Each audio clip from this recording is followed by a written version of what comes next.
En Esparta, el primer examen que enfrentaba un ser humano no era una prueba de lectura ni una lección de matemáticas, era la mirada fría de los ancianos del Estado.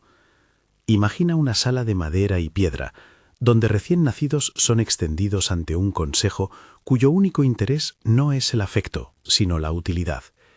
Los ancianos buscaban el rasgo más elemental para la supervivencia colectiva: fuerza, simetría, signos de vigor. Si un recién nacido no alcanzaba ese estándar, había quien, según las fuentes antiguas, recomendaba dejarlo fuera, una decisión tomada en nombre de la comunidad y de la polis. No se trataba solo de forjar cuerpos. Desde la cuna, la mente debía ser moldeada, desgastada y reconfigurada para obedecer un propósito superior: el servicio total a Esparta. Esa afirmación, que en Esparta no solo se entrenaba el cuerpo, sino que se rompía y reconstruía la mente desde la infancia, resume la radicalidad de un experimento social que pocas sociedades han llevado tan lejos. Frente a la pluralidad cultural de la Grecia clásica, donde Atenas cultivaba la retórica, la filosofía y la vida pública, Esparta apostó por la homogeneidad, la militarización de la vida y la subordinación del individuo al colectivo. Atenas era un laboratorio de la palabra, Esparta una fábrica de cuerpos y voluntades. Esa diferencia no es un detalle. Explica por qué la educación, la familia y la ley en Esparta se organizaron con una lógica única y austera. Si esta historia te intriga, quédate hasta el final y suscríbete. Exploraremos no solo las prácticas, sino las consecuencias psicológicas y sociales de un sistema que apuesta por romper la mente humana para reconstruirla al servicio del Estado. Para comprender por qué una ciudad eligió ese camino, es necesario ver su anatomía social. La sociedad espartana se sustentaba en una estructura tripartita: los ciudadanos propios, los perioicos y los hilotas. Los ciudadanos esparciatas, los opulentamente llamados homoicos o jóvenes iguales, eran la casta guerrera que mantendría la hegemonía. Los perioicos eran habitantes libres, comerciantes y artesanos que vivían en la periferia política. Los hilotas eran, en la práctica, una población servil que trabajaba la tierra y sustentaba la economía. Esa dependencia económica de los hilotas explicaba la obsesión por un ejército profesional. La élite no podía permitirse idas al campo ni dedicarse a la artesanía. Debía garantizar, por la fuerza o por la disciplina, el control sobre una mayoría sometida. Con esa necesidad estructural en mente, el Estado diseñó la agogé, un sistema de educación y entrenamiento que abarcaba desde la infancia hasta la madurez, pensado para transformar chicos comunes en soldados resistentes, leales y sistemáticamente anónimos. La agogé no era un simple gimnasio, era un proceso de socialización extrema, con reglas precisas, rituales y castigos. Para comprender cómo la mente se moldeaba en Esparta, es útil recorrer sus etapas y las técnicas que operaban en cada una. La primera llamada a romper y rehacer la mente ocurría a muy corta edad. Tras la inspección neonatal, los niños nacidos de padres ciudadanos permanecían en la esfera doméstica solo hasta los 7 años. A esa edad, la separación era ritual. Se integraban a las barracas, las agelai, donde ya no eran hijos en sentido privado, sino miembros parciales de una unidad colectiva. La separación sistemática de la familia actúa como una primera fractura psicológica. Al cortar los lazos de apego seguros, el Estado sustituyó la autoridad parental por la disciplina institucional. La familia dejaba de ser la principal fuente de identidad. El grupo y la polis lo tomaban por completo. Desde los 7 años, comenzaban prácticas diseñadas para reestructurar comportamientos. Los niños dormían en comunión, compartían asuntos íntimos bajo vigilancia y aprendían a ocultar el miedo. La vida en barracas normalizaba la privación. Prendas mínimas, pocos recursos y una dieta austera convertían la necesidad en estímulo constante para el ingenio. Una de las prácticas más reveladoras en términos psicológicos era el mandato de robar alimentos. El robo no era un vicio tolerado, sino un ejercicio pedagógico. Se estimulaba el hurto a fin de desarrollar astucia, sigilo y recursos. Sin embargo, si el niño era descubierto, el castigo era la humillación pública y el dolor físico. Ese doble movimiento, refuerzo por éxito clandestino, castigo por ser descubierto, configura un aprendizaje por refuerzo que privilegia la habilidad instrumental por sobre la moral individual. Desde la lógica del Estado, el fin justificaba la técnica. Aprender a conseguir recursos bajo presión se traducía en aptitudes útiles en el combate y en la supervivencia. Pasada la infancia, la adolescencia amplificaba la intensidad. Hacia los 12 años, la disciplina se endurecía. Peleas entre pares, rivalidades y pruebas físicas incrementaban la tolerancia al dolor y la agresividad. El objetivo explícito era quebrar la noción de singularidad. El individuo debía aprender a subordinar su vida a la de la manada. La humillación ritualizada, privaciones deliberadas, tareas degradantes, exposición a la crítica colectiva, actuaba como un mecanismo de despersonalización. En términos psicológicos, esa exposición prolongada a estrés social y físico favorece la incorporación de normas grupales como patrón de conducta. La identidad personal se reduce y se sustituye por roles prescriptivos. En la transición hacia la adultez, alrededor de los 18 años, la formación hacía uso de mentores y guerreros veteranos que impartían no solo técnica marcial, sino un ethos. La mentoría funcionaba como un refuerzo ideológico. Los valores del coraje, la autosuficiencia y la cancelación del miedo se internalizaban a través de ejemplos cercanos y de la reputación. Aquí la manipulación no es exclusivamente punitiva. La imitación de figuras de autoridad produce un aprendizaje social poderoso. Se reforzaba así un código donde pedir ayuda o mostrarse débil era una transgresión más grave que el error táctico en campaña. Entre estas prácticas se introduce una de las más discutidas y enigmáticas, la criptea. Plutarco y relatos posteriores cuentan que a los jóvenes se les entregaba un cuchillo y una noche de libertad relativa. Debían desaparecer, robar y sobrevivir entre ilotas y forasteros. Las interpretaciones modernas divergen. Algunos historiadores la ven como una prueba de iniciación, una manera de enseñar sigilo y audacia. Otros la consideran, con matices, un instrumento de control social y terror. En términos psicológicos, la criptea tenía efectos duales. De un lado, forzaba a la interiorización de la capacidad de matar o herir sin remordimiento, un paso extremo hacia la desensibilización. De otro, servía como recordatorio del poder del Estado y del lugar subordinado de los ilotas. Conviene insistir en la incertidumbre. Las fuentes son fragmentarias y los académicos discuten tanto la extensión real de la práctica como su frecuencia exacta. Lo que sí resulta plausible es que, sea ritual o impuesto, la criptea funcionaba como un umbral simbólico entre la infancia y la autorización moral para la violencia en nombre de la polis. A lo largo del proceso, se operaban mecanismos psicológicos concretos que explican por qué esos métodos producían soldados obedientes. El condicionamiento operante, por ejemplo, está presente en la estructura de recompensas y castigos. El joven aprende que la aprobación social, la inclusión y el estatus dependen de su cumplimiento de normas estrictas. La tensión constante entre necesidad y castigo genera una conducta instrumental. Se actúa de cierto modo para evitar el escarnio y obtener reconocimiento. La privación deliberada, hambre, sueño reducido, falta de abrigo, actúa como un factor de estrés fisiológico que agiliza la adaptación a condiciones adversas, pero también altera los umbrales de ansiedad y fortalece la tolerancia al dolor.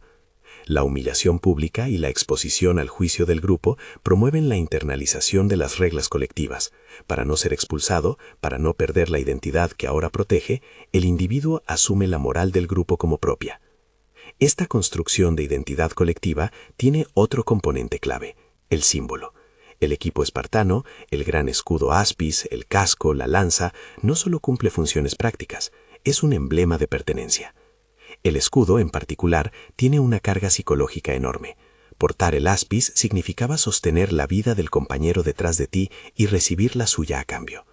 La consigna atribuida a las madres espartanas, con él o sobre él, encapsula esa lógica. O regresas con tu escudo, vencedor, o vuelves cargado por tus compañeros muerto. El escudo, como metáfora, sirve para explicar cómo la mente individual se extiende hasta confundirse con la pared humana de la falange. Portar el aspis no solo era defender territorio, era sostener la identidad del grupo y el mandato de sacrificio. La formación de la falange, ese bloque compacto de hombres que avanza como un solo cuerpo, es también un laboratorio de psicología social aplicada. La falange exige sincronía, confianza ciega en el que está al lado y una subordinación instintiva de la iniciativa individual al ritmo del conjunto. En la práctica, esa estructura convierte la disciplina en arma. El soldado que duda pone en riesgo a todos, Por eso los procedimientos de la agoge buscaban reducir la posibilidad de duda hasta transformarla en casi inexistente. La maniobra psicológica es doble. Por un lado, se entrena la obediencia como recurso de supervivencia colectiva. Por otro, se penaliza la iniciativa egoísta que desordena la unidad. El resultado es una coherencia operativa formidable, pero también una erosión de la autonomía moral. Ese aparato de formación dio frutos palpables en el campo de batalla. La imagen paradigmática es Termópilas, un estrecho paso donde un puñado reducido de guerreros espartanos y aliados detuvo por días a un ejército numéricamente superior.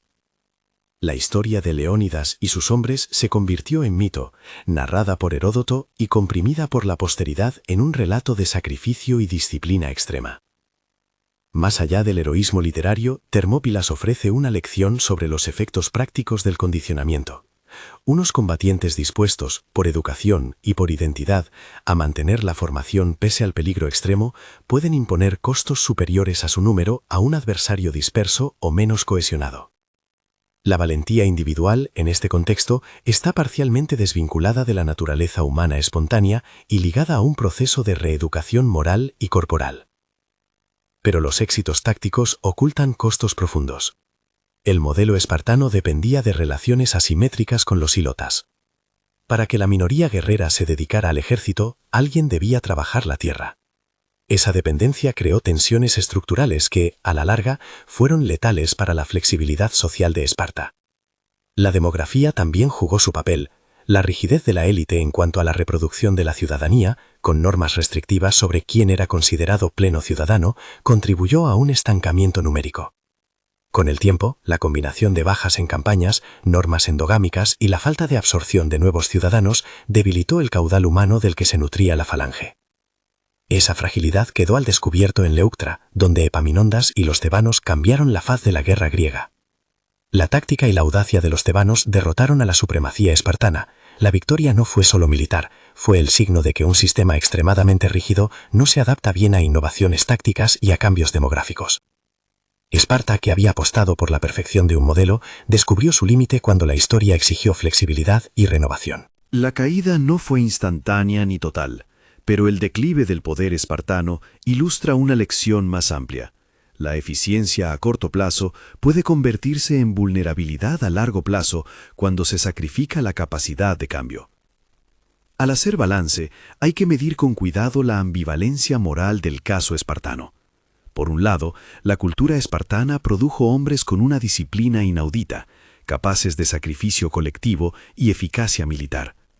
Por otro, ese resultado fue alcanzado mediante prácticas que, desde una perspectiva moderna, son éticamente problemáticas: despojo de la infancia, humillación ritual, dependencia de poblaciones sometidas y, en ocasiones, violencia institucionalizada. No es difícil admirar la consistencia técnica del modelo y, al mismo tiempo, sentir inquietud por el precio humano que impuso. Cuando analizamos la mente que Esparta rompía y reconstruía, conviene recordar que no se trata de un experimento puramente teórico. Los hombres formados allí no eran autómatas sin conciencia, sino seres humanos con afectos y contradicciones. La internalización del código espartano funcionaba a través de la imitación, la recompensa social, la exclusión y el miedo. Esos instrumentos modelaron decisiones, pero no borraron por completo la complejidad emocional de los individuos. En términos psicológicos, el resultado fue la creación de sujetos cuya brújula moral estaba orientada hacia el cumplimiento de normas colectivas y el honor, a menudo más que hacia la protección de la vida propia o la empatía universal. Es importante también separar mito de realidad. La posteridad ha magnificado ciertos rasgos espartanos, transformándolos en un ideal de austeridad y valentía que inspiró a los romanos y fascinó a épocas posteriores. El adjetivo espartano hoy evoca resistencia y disciplina, pero esa imagen simplifica prácticas que incluían coerción, violencia y exclusión. Los historiadores advierten que muchas descripciones provienen de fuentes externas y en ocasiones de propagandas que responden a intereses diversos. Por eso, al reconstruir la psicología espartana, hay que actuar con cautela. Las fuentes sugieren un modelo extremo, pero el detalle exacto de cada práctica y su frecuencia permanece en debate. ¿Qué lecciones contemporáneas ofrece esta historia? Hay una doble advertencia. La primera es institucional. Cualquier sistema que pretenda moldear la mente desde edades tempranas, usando privaciones y humillaciones sistemáticas, corre el riesgo de producir conformidad y obediencia ciega a costa de autonomía y empatía. La segunda es social. La eficiencia militar o productiva basada en la coerción suele requerir estructuras de exclusión que a la larga generan fragilidad. Sistemas basados en la homogeneidad y la supresión de la disidencia pueden ser efectivos contra amenazas inmediatas, pero menos capaces de adaptarse a cambios y menos justos para sus propios miembros. En términos psicológicos, la historia de Esparta ilustra cómo el aprendizaje social, el castigo y la recompensa moldean identidades. El experimento espartano mostró que la voluntad humana puede ser redirigida. El miedo, la necesidad de pertenecer y la imitación de modelos autoritarios son herramientas eficaces para producir comportamientos previsibles.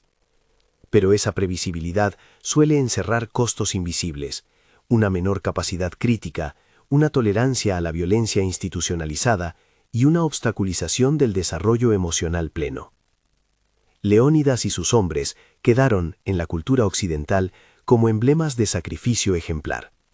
Esa narrativa es poderosa, pero incompleta si no considera las vidas arrancadas a la normalidad cotidiana, las decisiones parentales limitadas por el Estado y la subordinación sistemática de los ilotas. El mito glorifica una cara de la moneda. La historia completa incluye a los que fueron excluidos, humillados o explotados para sostener el aparato militar. Reconocer esa dualidad no es relativizar el valor de actos concretos, es recordar que la eficacia de una sociedad no puede medirse solo por su capacidad de triunfar en la guerra, sino también por cómo trata a sus miembros más vulnerables. El legado de Esparta persiste en la cultura popular y en tradiciones militares que ensalzan la disciplina y el sacrificio. Pero esa persistencia debe leerse críticamente.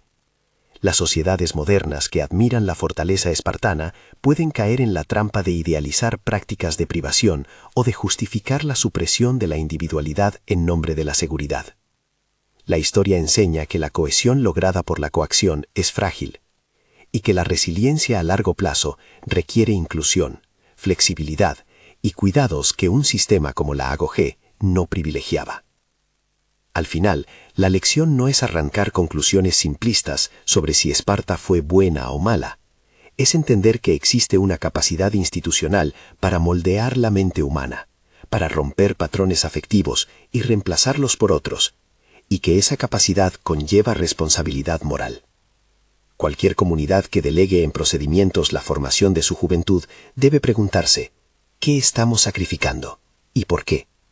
¿Cuál es el precio de una eficacia que demanda la subordinación total del individuo? Si algo queda claro tras recorrer la vida desde la cuna hasta la falange en Esparta, es que la mente humana es moldeable, y que las técnicas de moldeamiento pueden alcanzar extremos admirables en su eficacia y terribles en sus consecuencias. La historia de Esparta nos obliga a mirar con atención cómo las instituciones educan, qué valores premian y qué silencios imponen. Nos invita a pensar en cómo queremos formar a las nuevas generaciones, con apertura y crítica, o con una disciplina que exige la renuncia a partes esenciales de lo que significa ser humano. Si este recorrido te ha hecho replantear algo, cuéntalo abajo. ¿Qué lección moderna extraes de la historia espartana? Y si te ha sorprendido, comparte el vídeo con alguien que disfrute de las historias que mezclan estrategia, psicología y ética.